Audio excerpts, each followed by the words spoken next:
What if I told you that every triumph, every heartbreak, every person you've ever met, none of it was random?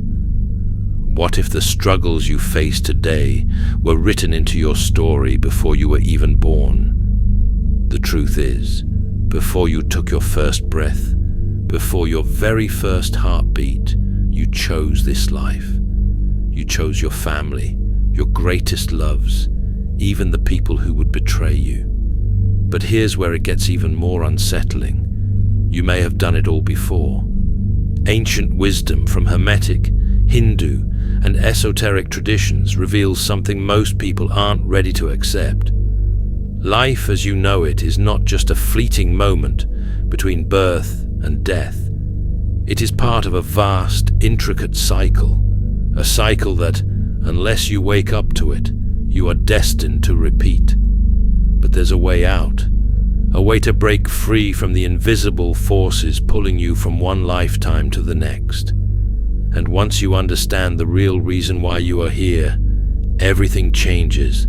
Stay with me, because what you're about to hear may shatter everything you thought you knew about fate, free will, and the destiny of your soul. Before your first breath, before your body even formed, you existed. Not as flesh and bone, but as pure consciousness, limitless, aware, and deeply connected to the source of all creation. And in that timeless space between lifetimes, you made choices. Imagine standing before a vast, luminous council, beings of wisdom beyond comprehension, guides who have walked this path before you. Before them lies the blueprint of your next incarnation, filled with infinite possibilities. Every hardship, every moment of joy, every soul you will cross paths with is laid out before you. And yet, the final decision is yours. You didn't enter this life blindly. You chose the lessons you needed most. A soul seeking patience might have selected a life filled with obstacles and delays. A soul yearning to understand unconditional love may have chosen a difficult family, one that would test and refine that love over and over again. Even the ones who would hurt you the most, yes, even them, were placed in your path for a reason. These are known as soul contracts, ancient agreements forged in the interlife realm. Here, souls come together and make pacts which could be, in this life, I will be your teacher. I will guide you, protect you, and help you remember who you truly are. This time, I will challenge you. I will betray you, test you, push you to the edge, not to break you, but to make you stronger. We will find each other again, as we always have, no matter how many lifetimes it takes. These contracts are not punishments, nor are they rigid. You always have free will. But the energies, the karmic ties from past lives, will naturally pull you towards certain experiences. Why? Because your soul wants to grow. And growth does not happen in comfort. It happens in contrast, in challenge, in overcoming. Now, here's the part most people never realize. When you stepped into this life, you forgot all of this. That was part of the plan. The veil of amnesia ensures that your experiences feel real, that your lessons are learned not just in theory, but through lived experience. But traces remain, through déjà vu, through the people you meet and instantly recognize, through the inexplicable pull toward certain places, certain fears, certain dreams. These are whispers from your soul, faint echoes of a decision you made long ago. And the most important question remains: why did you choose this life? What lesson did your soul decide was so important that it was worth being born again to learn? The answer is within you, but unlocking it is another matter entirely. Why do we return? Why does the soul step into the illusion of time, bind itself to a body, and immerse in the struggles of human existence again and again? The answer is both profound and unsettling: to evolve. Reincarnation is not a cycle of punishment, nor is it random chance. It is a sacred, deliberate process of refinement. Every lifetime is a chapter in your soul's infinite journey, a new opportunity to expand your wisdom, to balance your past actions, and to transcend limitations. The challenges you face, the heartbreaks, the moments of triumph, all of it is part of an intricate design meant to awaken something deeper within you. Think of Earth as a vast, multi-dimensional school. Each lifetime is like enrolling in a new course, tailored specifically for the lessons your soul needs most. Some lessons are simple: learning kindness, patience, gratitude. Others are more difficult: overcoming betrayal, loss, or fear. But all of them serve one purpose: to bring you closer to your true self. A soul that once misused power may return to learn humility. A soul that lived in greed may reincarnate in poverty to understand abundance beyond material wealth. A soul that harbored hatred may be reborn among those they once despised, to experience love where there was once only division. Nothing happens by accident. Every moment of suffering, every moment of joy is an opportunity, a doorway to expansion. But whether you walk through that doorway is entirely up to you. Many believe karma is a form of cosmic punishment, but this is a misunderstanding. Karma is simply the law of energy. What you send out, you must experience, not as punishment, but as understanding. If a soul causes harm, they must one day stand in the shoes of those they hurt, not because they are being punished, but because their soul desires to comprehend the full spectrum of their actions. But here's the crucial part: you are not bound by karma. You are always free to choose. In each moment, you have the power to break cycles, to rise above past patterns, to step into a higher way of being.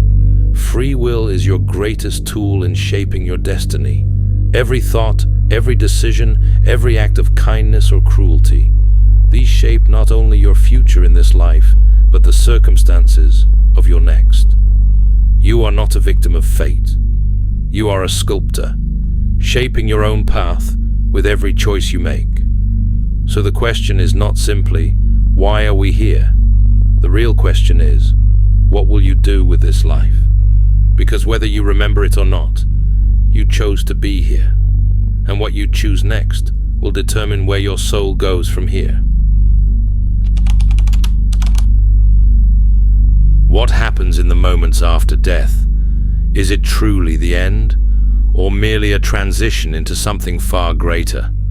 The truth is, death is not an ending, but a return, a shedding of the temporary, a homecoming to the eternal. The moment your physical body ceases to function, your consciousness detaches, and the illusion of separation dissolves. What remains is you, not the version bound by identity, name, or earthly attachments, but your pure, unfiltered essence. Many who have had near-death experiences speak of a tunnel, a radiant light, a feeling of overwhelming peace. But this is merely the beginning. As you pass through this threshold, you are greeted, not by judgment, nor by punishment, but by understanding. You find yourself in a space between worlds, a dimension of clarity where the density of human emotions no longer clouds perception. Here, you are met by guides, beings of light, and sometimes even familiar souls, those who have walked with you before, waiting to assist in your transition. And then, the life review begins. Imagine watching your entire life unfold before you, not just as a distant observer, but as someone who feels every ripple of their actions. Every joy you brought to others, you experience again. Every wound you inflicted, you feel from the perspective of those you affected. It is not a punishment nor a reward, but a revelation, a complete unveiling of who you were, unfiltered by ego or denial. This is the moment of true self-awareness. You begin to understand your choices, your patterns, and the lessons you came to learn. You see where you grew and where you fell short. And from this deep reflection, a question arises. What's next? Once the life review is complete, the soul is presented with choices. What do you still need to experience? What energies have yet to be balanced? What new lessons will propel your evolution forward? This is where karma and soul contracts come into play. Karma is not a system of punishment. It is the simple law of cause and effect, a natural balancing of energy. If a soul has caused suffering, they may choose a life where they experience the other side of that equation, not as retribution, but as understanding. Similarly, unfinished soul contracts, agreements made before birth, can influence the next incarnation, drawing certain souls back together to complete unresolved lessons.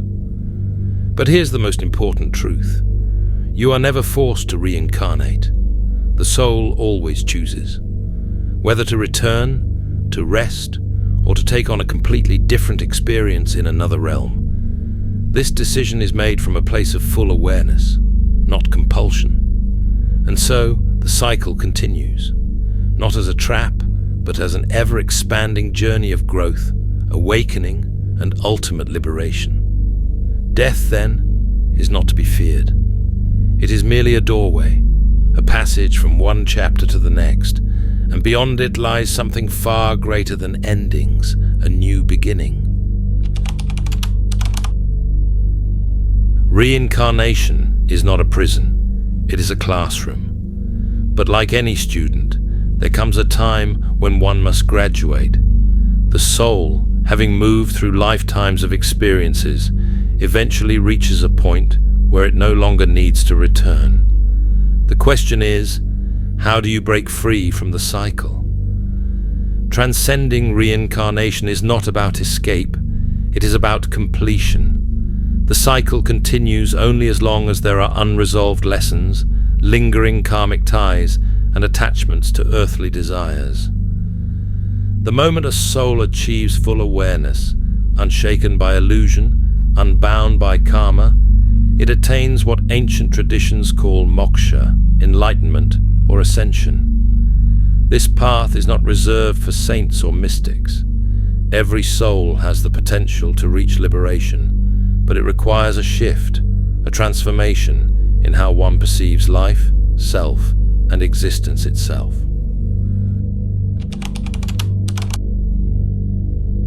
The very first step to awaken to your true nature is through self-realization. This is all about knowing who you truly are.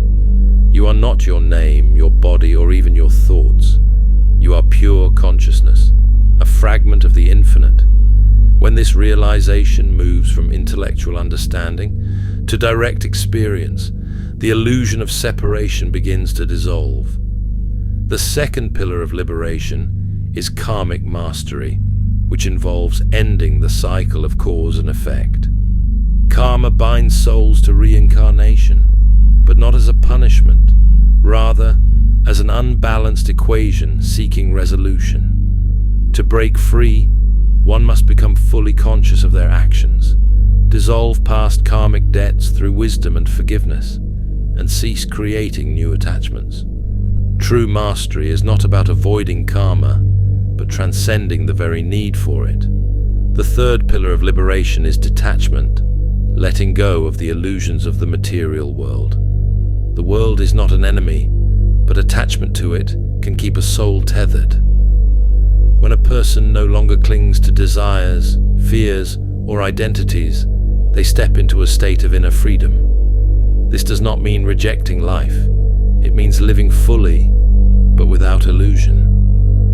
As the Bhagavad Gita states, be in the world, but not of it. meditation and inner silence. Quiet the mind, detach from the ego, and connect with the higher self. Self-inquiry, who am I? Continually question the nature of your existence until the false self dissolves. Service and compassion. Act from pure love without attachment to results, dissolving karmic cycles. Lucid living. Move through life as an observer, unattached to its illusions, yet fully engaged in its flow. The last technique for soul freedom is conscious death practice. Some traditions teach Foa or Bardo techniques, training the soul to consciously exit the body at death without fear, ensuring it does not return unconsciously. Breaking free is not about rejecting life. It is about moving beyond the need for it. When the soul reaches a state of total awareness, no longer bound by karma or illusion, the cycle ends. And then, the soul steps into something far greater, beyond time, beyond form, beyond the need to return. True freedom. If reincarnation is a cycle, then you are standing at a crossroads. Will you continue the loop, repeating lifetimes driven by karma and forgotten lessons? Or will you awaken fully, completely, and step beyond the illusion? The answers are not found in books or blind belief. They are within you, waiting to be remembered. The journey to liberation is not about escaping life. It's about mastering it. And the first step, awareness. If this resonated with you, if something deep inside stirred, then you are ready to explore further. There are deeper mysteries to uncover, hidden truths that few dare to seek. Subscribe, stay with us, and together, let's unravel the greatest secrets of existence, because your soul's journey is just beginning.